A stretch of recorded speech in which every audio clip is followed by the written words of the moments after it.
Hello guys, good morning all of you. Welcome to DSGK to all. मैं धर्मेंद्र सिंह हाजिर हूँ आपके सामने आज 5 मई के करंट अफेयर्स लेके। आशा है आप स्वस्थ होंगे और घर में रहेंगे। दोस्तों अब हम आते हैं अपने करंट सेशन की तरफ। तो दोस्तों आज का हमारा पहला क्वेश्चन है, वर्ल्ड प्रेस फ्रीडम डे कब मनाया जाता है? World press freedom day. तो दोस्तों इसके 4 ऑप्शन हैं, 1 मई, 2 मई, 3 मई, 4 मई। तो दोस्तों इसका राइट आंसर है 3 मई। तो दोस्तों ये वर्ल्ड प्रेस फ्रीडम डे क्यों मनाया जाता है? तो दोस्तों जो ये जितनी भी ऑल ओवर वर्ल्ड के अंदर प्रेस है उनकी फ्रीडम के से रिलेटेड होता है। ये उनकी फ्रीडम के बारे में बताता है कि किस देश को कितने प्रेस में किस देश की प्रेस को कितनी फ्रीडम है, यानी कि वो कितनी स्वतंत्रता से किसी के खिलाफ बोल सकते हैं या किसी का के लिए जो प्रेस के आदमी अपनी जान पर खेल कर जो भी मतलब सत्य उजागर करते हैं तो उनको कितनी फ्रीडम है उस चीज़ को ऊपर अपन एक्सप्रेस करने के लिए। तो दोस्तों इस लिस्ट में सबसे टॉप पे है नॉर्वे, और दूसरे नंबर पर आता है फिनलैंड, और तीसरे नंबर आता है डेनमार्क।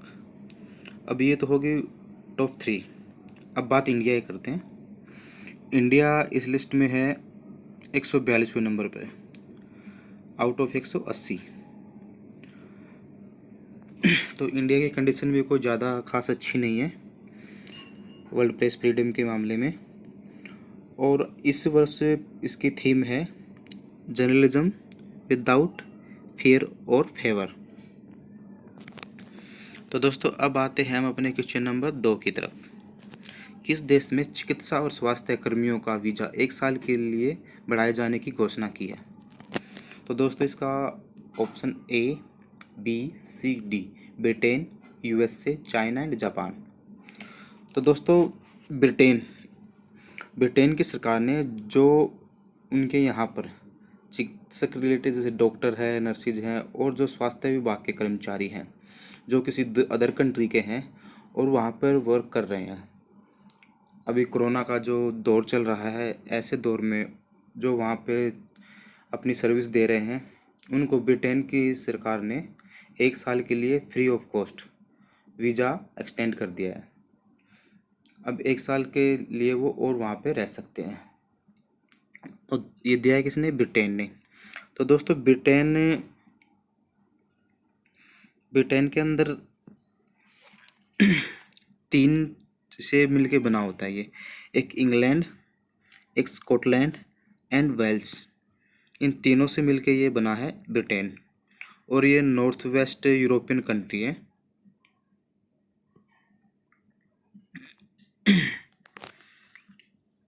और दोस्तों अभी कुछ टाइम पहले ही ब्रिटेन ने एक बहुत बड़ा मतलब रिकॉर्ड ही बनाया था जिसके अंदर 10 दिन के अंदर 4000 बेड का एक इन्होंने नाइट एंगल नाम से हॉस्पिटल भी बनवाया था। तो दोस्तों अब आते हैं अपने क्वेश्चन नंबर 3 में। हाल ही में घोषणा की है कि कोविड-19 के कारण विश्व की आधी आबादी अपनी आजीविका खो देगी। तो किस संस्था ने ये घोषणा की है सर? तो option A ILO, B world bank, C UN, D none of above. दोस्तों ये ILO ने इसकी घोषणा की है। ILO आपको दोस्तों पता ही है, भी कुछ टाइम पहले ही मैंने इसके बारे में थोड़ा सा बताया था। ILO है इंटरनेशनल लेबर ऑर्गेनाइजेशन। इसने अभी घोषणा की है कि कोविड-19 के कारण विश्व की आधी आबादी अपनी जो आजीविका है जो वो कमा रहे हैं उसमें मतलब आधी हो जाएगी। तो दोस्तों इसका जो फॉर्मेशन हुआ था वो 1919 में हुआ था और इसका हेड क्वार्टर है जिनेवा, और इसका जो हेड है वो गाय राइडर है। ठीक है दोस्तों अब आते हैं हम अपने क्वेश्चन नंबर 4 पे। नासा ने चंद्र लैंडिंग सिस्टम का निर्माण करने के लिए किस कंपनियों के साथ समझौता किया है या किस कंपनियों को अपना हिस्सेदार बनाया है? तो दोस्तों इसका A SpaceX, B Blue Origin, D डायगनिडिस और डी ऑल ऑफ अबव। तो दोस्तों इसका राइट आंसर है डी ऑल ऑफ अबव। इन तीनों कंपनियों के साथ ही नासा ने एक चंद्र मिशन किया है जिसके अंदर वो चांद पे लोगों को भेजने की तैयारी कर रहे हैं और इसका एस्टिमेटेड टाइम है 2024 तक वो यात्रियों को चांद पे ले जाने के लिए ये मिशन तैयार कर रहे हैं। तो इसमें ये तीन कंपनियां हैं जो उसकी साझेदार हैं। स्पेस एक्स इस प्राइवेट लिमिटेड कंपनी है जो सैटेलाइट जो अंतरिक्ष में अदर्स कंट्रियों की सैटेलाइट भेजती हैं। और ये जो स्पेस एक्स है इसके जो ओनर हैं वो हैं एलन मस्क। फिर आता है हमारा ब्लू ओरिजिन। ये भी एक अमेरिका की कंपनी है, प्राइवेट कंपनी, और इसके जो मालिक हैं वो है जेफ बेजोस। अब जेफ बेजोस के नाम सुन के ही आपके माइंड में एक चीज़ क्लिक करनी चाहिए, जो अमेजन के संस्थापक हैं वो यही है, जेफ बेजोस, और यह विश्व के सबसे धनी व्यक्ति भी हैं। और तीसरी हमारी है डायनेटिक्स। यह एक साइंस एंड टेक्नोलॉजी कंपनी है, एक इंस्टीट्यूट टाइप का मतलब कंपनी या इंस्टीट्यूट ही है, और ये भी अमेरिका का ही है। तो दोस्तों अब हम आते हैं अपने क्वेश्चन नंबर 5 की तरफ। महिला एवं बाल विकास मंत्रालय के रूप में किसने कार्यभार संभाला है? ए अजय कीर्ति, बी रेखा चौहान, सी बबीता फोगाट, डी कोई नहीं। तो दोस्तों इसका राइट आंसर है ए अजय कीर्ति। ये अजय कीर्ति है, ये 1987 के मध्य प्रदेश कैडर के आईएएस ऑफिसर हैं। और जो हमारे अभी महिला बाल विकास मंत्री कौन है? ये हमारी स्मृति ईरानी। तो दोस्तों अब आते हैं अपने क्वेश्चन नंबर 6 पे। पीटर्सबर्ग क्लाइमेट डायलॉग में भारत का प्रतिनिधित्व किसने किया? ए प्रकाश जावड़ेकर, बी शंकर, जे अरुण कुमार, डी जगदीप मजूमदार। तो दोस्तों इसका राइट आंसर है ए प्रकाश जावड़ेकर। और ये जो डायलॉग में जो हिस्सा लिया है, ये मोस्टली ये जितने भी डायलॉग या समिट हो रहे हैं वो सारे ऑनलाइन वीडियो कॉन्फ्रेंस के थ्रू हो रहे हैं। और ये डायलॉग किस लिए हुआ है? अभी जो कोरोना को लेकर सिचुएशन ऑल ओवर वर्ल्ड में बनी हुई है उससे निपटने के लिए या उससे निपटने के लिए क्या कुछ किया जा सकता है उसको डिस्कस करने के लिए ये पीटर्सबर्ग क्लाइमेट डायलॉग करवाया गया है। और ये इसकी अध्यक्षता किसने की थी? जर्मनी ने की थी। अब बात जर्मनी की कैपिटल क्या है? बर्लिन। और यहाँ के जो चांसलर हैं एंजेला मार्कल से आपके दिमाग में एक चीज़ क्लिक नहीं करनी चाहिए, क्योंकि विश्व की सबसे पावरफुल महिलाओं में एंजेला मार्कल टॉप पे हैं। और यहाँ के प्रेसिडेंट हैं फ्रैंक वॉल्टर। और यहाँ की करेंसी क्या है? यूरो। हाल ही में अजय कुमार त्रिपाठी की मृत्यु कोविड-19 की वजह से होगी, वह कौन थे? संसद के सदस्य, लोकपाल के सदस्य, चीफ जस्टिस और कोई नहीं। तो दोस्तों इसका राइट आंसर है लोकपाल के सदस्य। तो दोस्तों लोकपाल के बारे में अभी आप कुछ टाइम पहले काफ़ी एक साल पहले मतलब पीछे अगर हम जाते हैं तो लोकपाल के लिए काफ़ी हल्ला हुआ था, और इस जो बिल पास हुआ था बड़ी मुश्किल से बिल पास हुआ था। और ये लोकपाल के ये जो त्रिपाठी जी हैं, अजय कुमार त्रिपाठी जी, ये लोकपाल के सदस्य थे।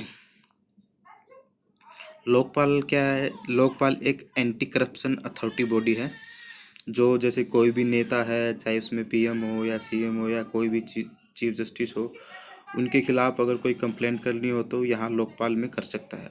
यह उनके अगेंस्ट एक्शन लेगी अगर वो मतलब उनके अगेंस्ट कार्रवाई करेगी। और इसके चेयरपर्सन है, जो फर्स्ट हमारा लोकपाल बना था, इसके चेयरपर्सन है पिनाकी चंद्र घोष। और जो ये हमारे अजय कुमार त्रिपाठी जी थे, इनको एक कार्डियन अरेस्ट की वजह से भी इसकी मृत्यु हुई थी। कोरोना तो हो गया था, साथ में कार्डियन अरेस्ट की वजह से भी इनकी मृत्यु हुई थी। और यह छत्तीसगढ़ उच्च न्यायालय के पूर्व मुख्य न्यायाधीश भी रह चुके हैं। अब आते हैं क्वेश्चन नंबर 8 पे। फेड कप हार्ट के नामांकित होने वाले पहले भारतीय कौन बने? ए सानिया मिर्जा, साइना नेहवाल, सी बपीदा फोगाट, डी प्रज्ञेश कोई नहीं। तो इसका राइट आंसर है दोस्तों सानिया मिर्जा। ये इंडिया की पहली महिला बनी है जो फेड कप हार्ट के लिए नामांकित हुई हैं। और ये अभी कहाँ रहती हैं? ये एक टेनिस खिलाड़ी हैं और अभी यह पाकिस्तान में रहती हैं, क्योंकि काफ़ी टाइम पहले इनकी जो शादी है शोएब मलिक, एक भूतपूर्व क्रिकेटर थे पाकिस्तान के, उनसे इनकी शादी हुई थी। अभी काफ़ी टाइम से एक्चुअली सानिया मिर्ज़ा को बच्चा, मतलब एक बच्चा हो गया था, तो बच्चे होने की वजह से काफ़ी टाइम से खेल से दूर रही थी। अभी लास्ट ईयर ही इन्होंने काफ़ी अच्छा शानदार कमबैक किया और उसकी वजह से इसको फेड कप हार्ट के लिए नामांकित किया गया है।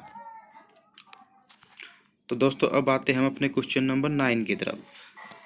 नया संसद भवन बनाने की अनुमानित लागत केंद्र सरकार ने 7,076 से बढ़ाकर कितनी करोड़ कर दी है?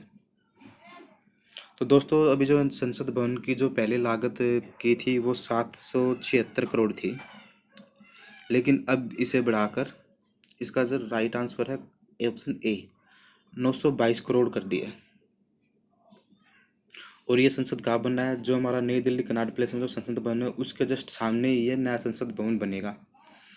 ये संसद भवन इसमें बनाने का रीज़न क्या है? इसमें एक्चुअली बनाने का सरकार का तर्क ये है कि जैसे, क्योंकि अभी जो राइट नाउ संसद भवन है उसमें लोगों को बैठने के लिए काफ़ी कंजेस्टेड है, और जैसे जैसे पॉपुलेशन बढ़ती जाएगी वैसे वैसे लोकसभा और राज्यसभा के सदस्य भी बढ़ते जाएंगे, तो इन फ्यूचर उनको किसी चीज़ की परेशानी ना हो, तो इसलिए अभी ये नया संसद भवन बनाया जा रहा है।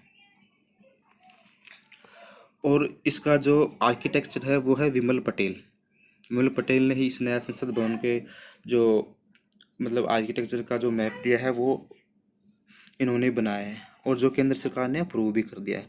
और इसका टारगेट है ये 2022 तक बनने का तैयार हो जाए। अभी देखते हैं लेट्स सी कि कब तक बन के तैयार होता है, बट जो इन्होंने जो टारगेट लेके चले वो 2022 तक का लेके चले हैं।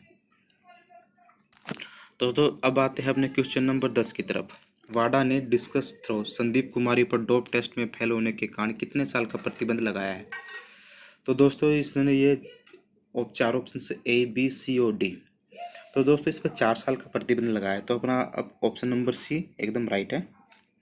अब दोस्तों ये वाडा, तो वाडा यहाँ पे ये वाडा है, तो दोस्तों आपको वाडा थोड़ा दिमाग में आप क्लिक करना चाहिए कि इसकी फुल फॉर्म क्या बनती है।